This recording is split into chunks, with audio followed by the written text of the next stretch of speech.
All right, JoeyRitter.com, on Twitter at Joey Ritter. Awesome guest today. I got Leslie Gudel from Comcast SportsNet.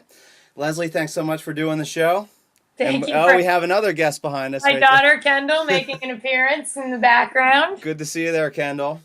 Hi. Hey. Oh, and of course, one kid hears and the other has to come What's in. going on? See, kids like me a lot now that I have, a baby.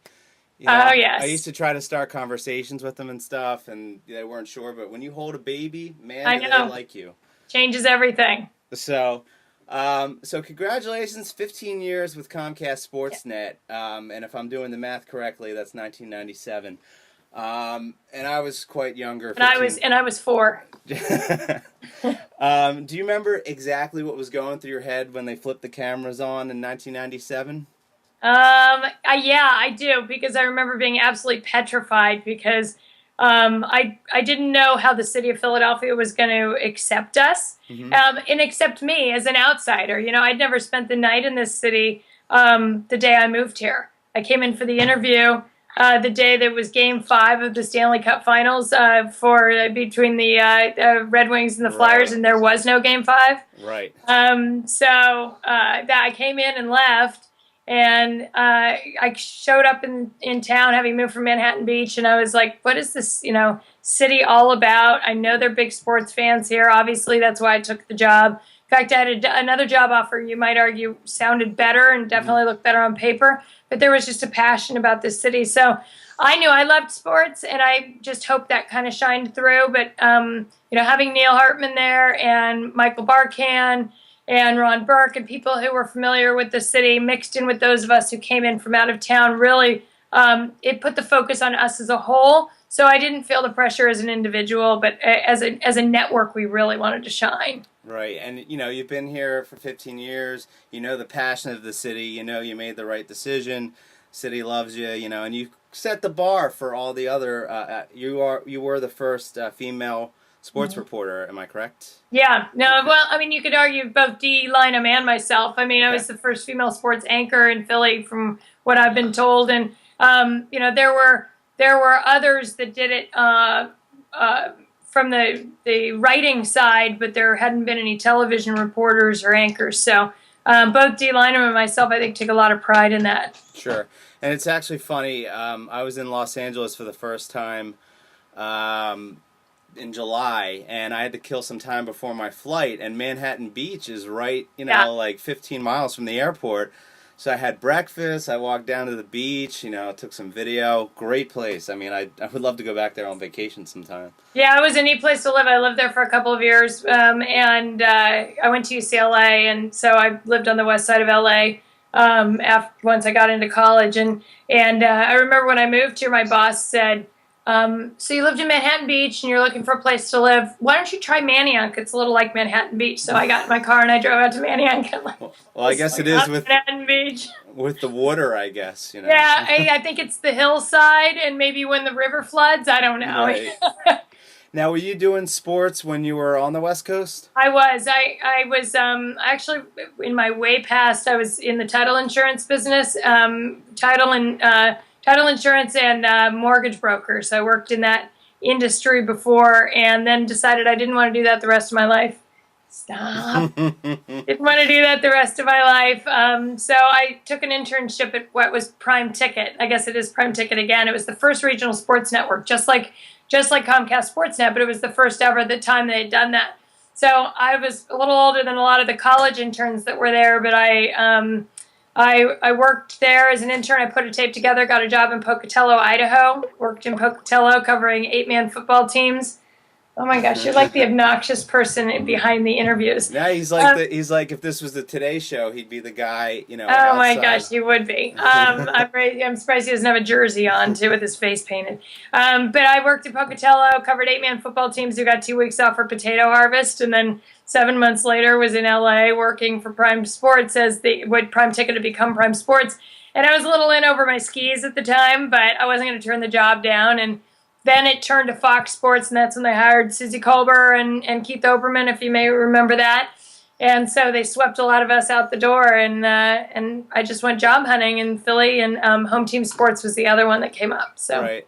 Well, I totally remember when. Want to talk Flyers hockey? He can talk. I would love to talk Flyers hockey. I got some Flyers questions here.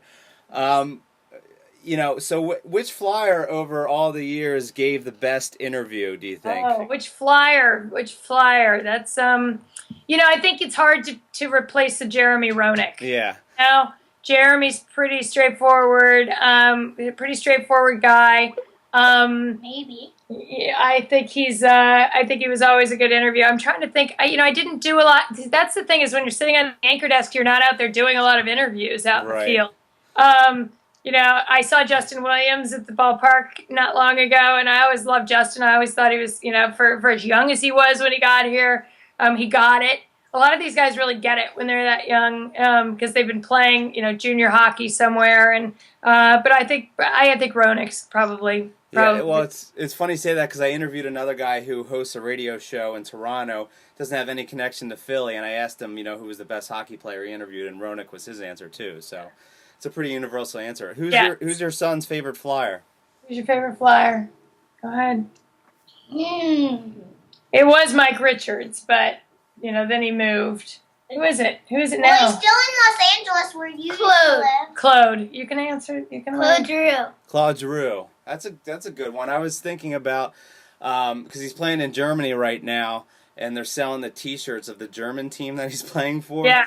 But it cost you like $75 to get it with the shipping and stuff. So I don't know if I'm gonna make that move. But hey, I have a good. My son is stop. I'm sorry. That's fine. I took my son out to the ballpark when he was 4. He was almost 5, and took him on the field with me. And Roy Oswald had just been traded there, and he was his new favorite. And so I said to Roy in the clubhouse, my son's in the dugout. Would you mind saying hi to him when you go out there? And he's like, sure, no problem. He stops in the dugout, tells Chase. He says, I'll give you. My son's name's Chase. I'll give you my jersey, and you can pitch for me tonight, and I'll go sit in the stands and eat hot dogs. And he goes, you're not pitching tonight. Kyle Kendrick's pitching tonight. Yes, I'm so glad I had that starter-reliever conversation on the way to the ballpark. Right on. Now, this is kind of a cliche question, but I still like to know, what was, some of your favorite games or moments that you've covered over the years? Well, honestly, to me, my favorite baseball game that I've covered is the game that they won to get into the postseason in 2007. Okay. It was the first time they'd gotten there. This group had gotten there. Just Brett Myers, bringing some energy to the field, and obviously he helped. And just the guys who even are a little more subdued, but just they'd worked really hard to get there. The Pat Burrells of the world, and Jimmy Rollins, and please, buddy, I mean it. Seriously, thank you. The Pat Burrells of the world, and Jimmy Rollins and Chase Utley. I mean, they'd put this group together, and they gotten to the point where they were a playoff team. And the enthusiasm and the excitement in the locker room was something that, to me, was unmatched. And even when they won the World Series, which was an awesome, awesome moment, obviously. But for me, that energy was bigger than anything I'd seen. I remember that game. It was a day game, and the Mets were actually playing an hour beforehand. So just the build-up of them losing, and that was amazing. Yeah, they had the score going out on the board on the wall. Can you please? I really am doing an interview, sweetie. Thank you. I'm sorry. It's fine. It's fine. It's eventually what the show's going to be as my daughter gets older too. So. So can you share a memory about Harry Kalas?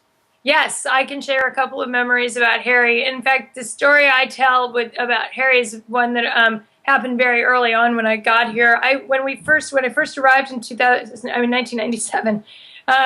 The Phillies were awful, and we weren't on the air yet. It started in August, and I got here in August, and we didn't start till October 1st. So I'd go out to the ballpark, and I was getting to know people, and Harry sat down in front of me the day of Whitey's funeral. I never met Whitey, by the way, and I'm not sure why. I was around the ballpark shortly before he died, and Harry had given the eulogy. And then that night was a game. And so I was sitting there eating dinner, and Harry came up to me and said, can I join you? And I said, of course you can. This guy's a legend. I was excited to talk to him.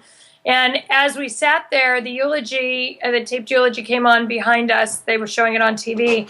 And Harry started to cry. and please, buddy, please.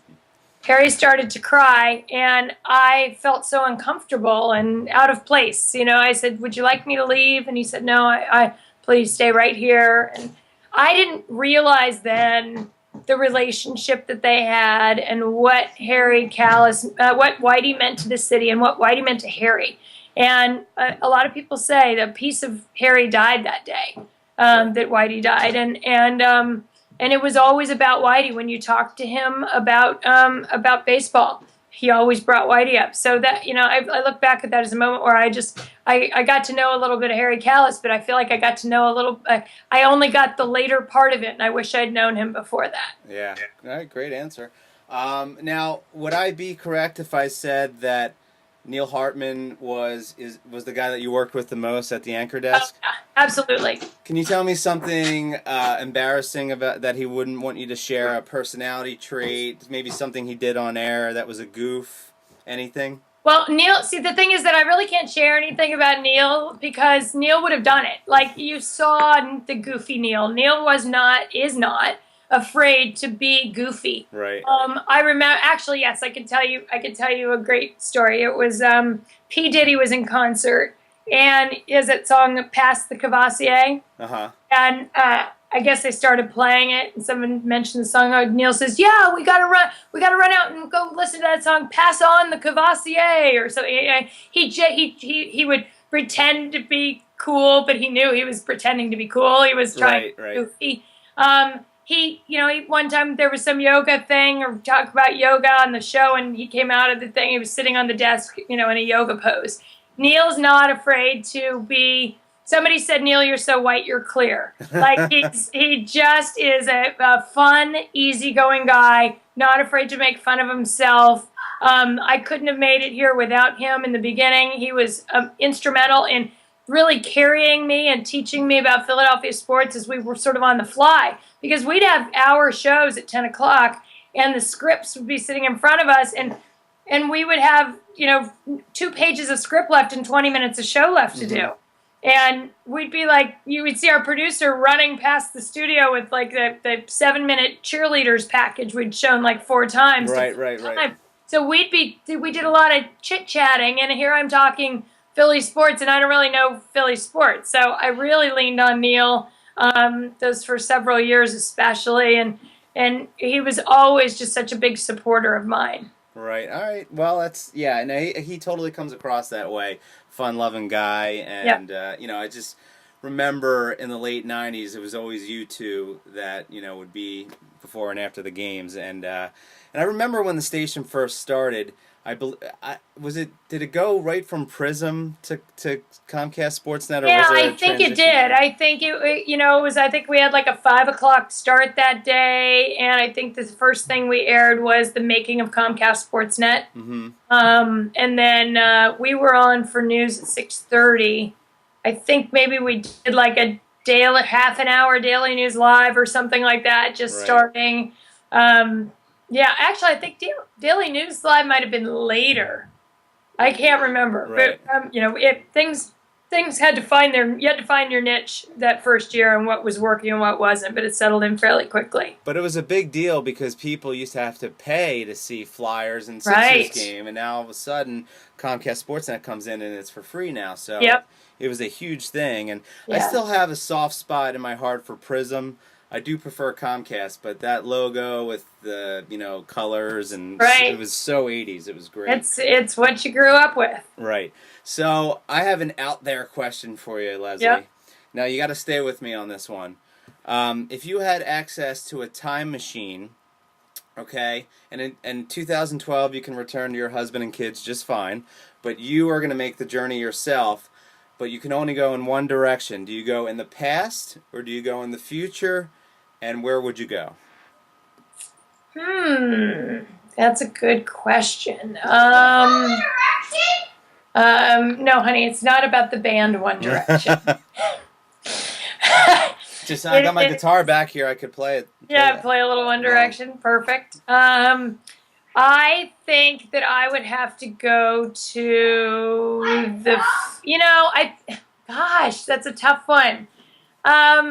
Okay, so I think I'd have to go backwards in time because I feel like there's times that I've forgotten so much of the great things, where I've come from in life and all of those things. And I think I'd have to go back to one of the Lakers championship years. We had second row seats to the Lakers. I'm assuming you're talking like sports. Where would I go back to? Or are you talking in general? Yeah.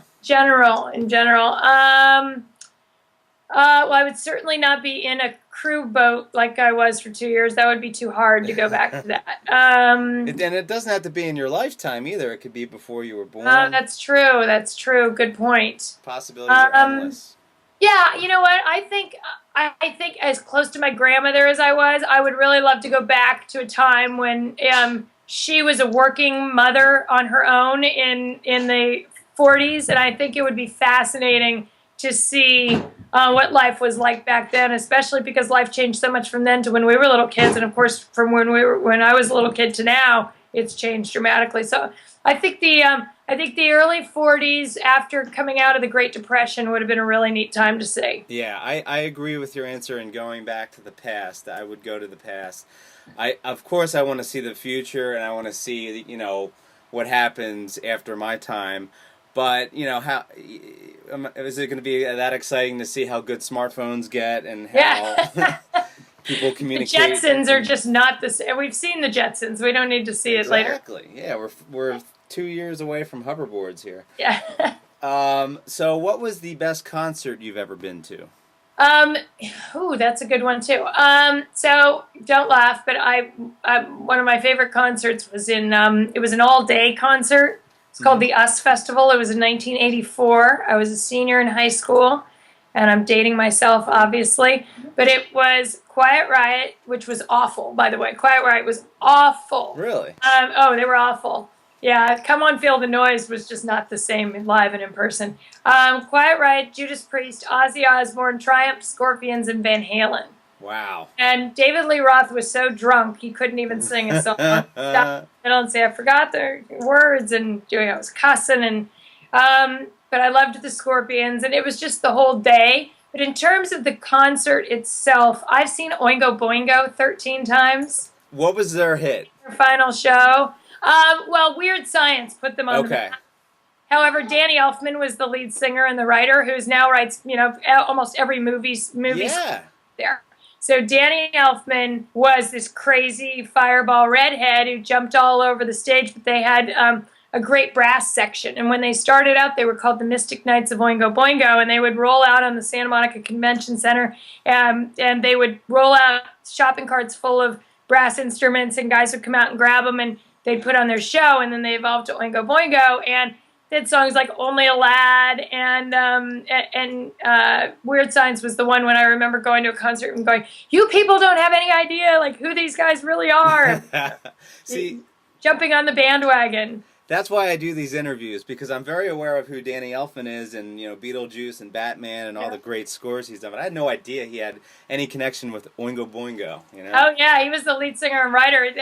Their music's true. Their first CD album, whatever it was. I did have a CD at some point.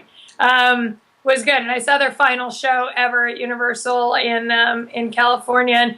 And I would go for nostalgia, now, but I don't think it's not like I'm putting Oingo Boingo on in the house all the time. Right. Who was really surprisingly good, and I wasn't really into, was In Excess. Didn't really know their music too well, but they put on a really good show. And now what's funny is my daughter loves Pat Benatar. My kids both love Pat Benatar, and and Joan Jett. I love rock and roll is a hot one in our house right now. So I've been looking for when they go play at these small venues, and that to me is really cool, is to go see some of these old bands in smaller venues. Roger Hodgson's playing at the Keswick. He was the Supertramp lead singer. Okay. We had tickets for November 1st, and now they've postponed it, but we're going to go to that concert coming up later this month.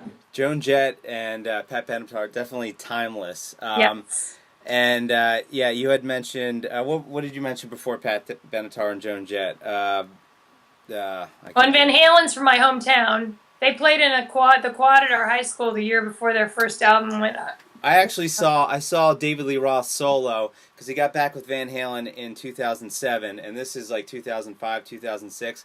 He played in Atlantic City, and my car got stolen in Philly, but that's a whole separate thing. But yeah, it was great. He came out and did 25 songs, all Van Halen songs, and like his 3 or 4 solo hits. Yeah. But I was like 15 feet away from David Lee Roth. It's awesome. And he chugged Jack Daniels, and I still don't believe. Yeah. I still don't believe there was actually Jack Daniels. Yeah, that's what he was drinking that night at the S Festival, and I really believe there was Jack Daniels that night. I remember we had because he was from they were from our hometown. His dad was a prominent doctor, and we did frisbee golf was our. You could do that, ultimate frisbee instead of PE. So we would all go to the local park and play ultimate frisbee. Mm-hmm. And out of the bushes walks this, smoking blonde out of the bushes. We're like, what the heck's she doing in there? And then next behind her is David Lee Roth. Okay. There you go. Doesn't he have enough money to find a room? In Excess was the band that you mentioned. Yes. And I've talked about them in past interviews. They're one of those bands that has so many hit songs and great songs that half of them you say, oh, it's In Excess that sings this song, and yep. And that one album, Kick, that came out in '87, I mean, that's just a perfect pop album start to finish. And their lead singer died, didn't he? Yep. Yeah, I remember that. And they had I like Def Leppard a lot. That was another one. That was a big hair band girl back then.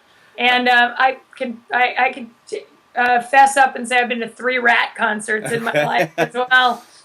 Was that Round and Round for Rat? Yeah, we just went to Motley Crue and Kiss, and it was really bad. Oh, really? I thought it was awful. I saw Kiss, and I believe this was the first event in the Core State Center. Yep. And it was before you got to town. I think it was '96. And, I knew maybe Rock and Roll All Night, Detroit Rock City, and didn't know any other Kiss songs, but I thought it was a great show because they had all the fire and the blood and the whole thing. Yeah. I like some weird ones. There's a woman I like, Nancy Griffith, mm-hmm. and Everything But the Girl is another one that I like. I like some of this, for whatever reason, I like some of these odd ones. Nancy Griffith, so we saw her, and I also like, what are the... I'm blanking on the 2 women. Anyway, Wilson Phillips? No, Wilson Phillips. But I loved Wilson Phillips, too. Closer to Fine. I don't Indigo know. Girls? Indigo Girls, thank you. I don't know why I was blanking on their names. So I've seen Indigo Girls. I've seen Nancy Griffith. And the worst part about liking that kind of music is they're really depressing. So when you go to their concerts, it's really a dud. Yeah. You get all fired up to see people that you might listen to at home or when you're in a certain mood, and you get out there and you're like, gosh, I'm bummed when you leave the concert. Right, because you have all the people that are attending that had experienced all these tough times, and they, yeah. I have my recent favorite, Carole King and Neil Diamond. Not Neil Diamond. Fire and Rain. I'm blanking James Taylor. James Taylor, thank you. Yeah. Carole King was phenomenal. She has an amazing voice. She's and my husband was kind of like, yeah, Carole King, do I really care about Carole King? And he left there going, she was unbelievable. She's in her mid to late 60s. Can you give me a Carole King song? I'm blanking. Natural Woman. Okay. Natural Woman is one of them, but she has if you truly like music and you like that era, sort of the hippie era, that you have to go back and listen. You'd know a lot of her songs. Gotcha. All right. Well, the last thing we do here on JoeyRitter.com is... This was a music interview, right? No. Well, we talk a lot about music. I mean, it's exciting to have you on because you're primarily sports, but I 90% of the time I'm interviewing band guys, so I talk about music all the time, and it's a good tie-in. So I'm going to name you 5 songs, and you simply tell me if you turn it up or turn it off. We should have had the pre-interview and discussed Van Halen and all that stuff. Yes. I would have had different choices. Actually, the first one's very much along the lines, and I have Sweet Child of Mine by Guns N' Roses. Yeah, great song. Definitely keep it on. Did you ever see them live? I never did see him live. Have you seen a picture of him lately? He doesn't look anything like the former heroin addict he must have been before, or whatever it was. I'll tell you what, he just released some kind of acoustic version. I think it was Sweet Child of Mine, and it was terrible. Because I remember he did the MTV Video Music Awards in 2002. Yeah. And everybody was saying how bad his voice sounded, but I thought he came out and killed it. Like, I thought he still had it, 10 years ago. But now, yeah, he's getting up there. And yeah, him and you Slash... gotta pull up a picture of him. He looks a little different. They had a song called Mr. Brownstone. Yep. And it was all about heroin, and it wasn't one of my favorite songs, but the words to their songs were actually quite good.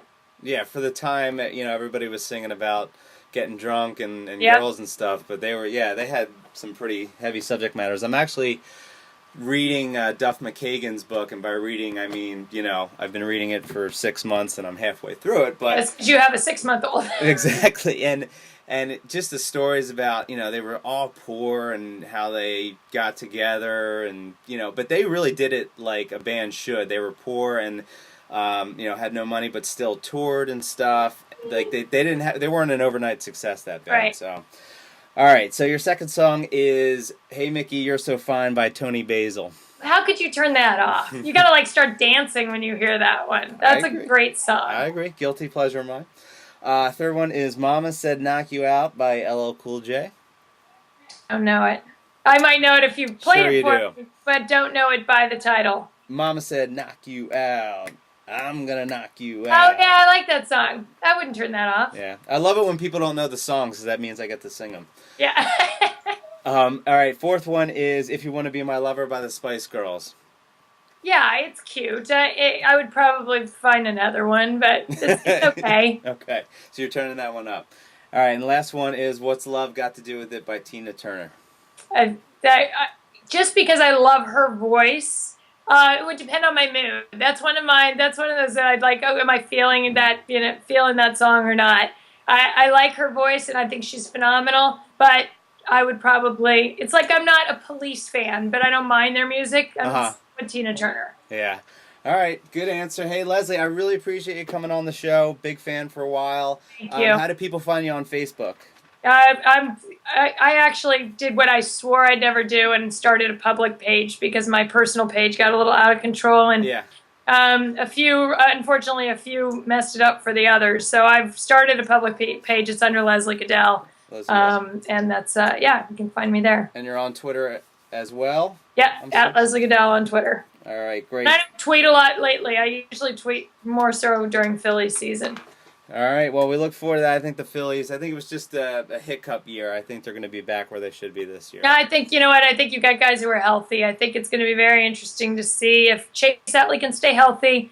Freddie Galvis does well. You've got Franson back in there, which, is not a huge piece, but I think he's a great utility player. And, he'll see some time. He'll see plenty of playing time. I think he was fun to watch. And, I just think I think they'll make some of the right moves. They need guys who can drive in runs. Everyone keeps talking about power, and I talked to Charlie Manuel about that at the end of the year, and he's like, it's not so much about power. It's guys who can drive in runs. I know everyone thinks I want a power guy. I want someone who can drive in runs. That's all that matters. So I think they have plenty of power guys. They just got to play small ball when they need to, and pitchers. Yep. The pitchers also had a bit of an off year, with that lineup. So, but see, I have to come to defense of the pitchers a little bit because when you had Jason Worth and Pat Burrell in the lineup and a healthy Ryan Howard and Chase Utley, they worked pitchers over. And this year, a great example of it is if you look at the Matt Cain-Cole Hamels game, those two pitched an identical game, and they both hit home runs. I mean, it was one of those games where it's like pitcher for pitcher. But Cole had thrown 20 more pitches, like 5 innings into the game, than Cole had, because there was no patience at the plate this year. So if you can get some guys in who can work pitchers a little bit better, it's not going to wear out the pitching staff. So besides the fact that they were short-staffed, and Halladay had his issues, they got worked over this year, and they were out there, they didn't have the support of their lineup.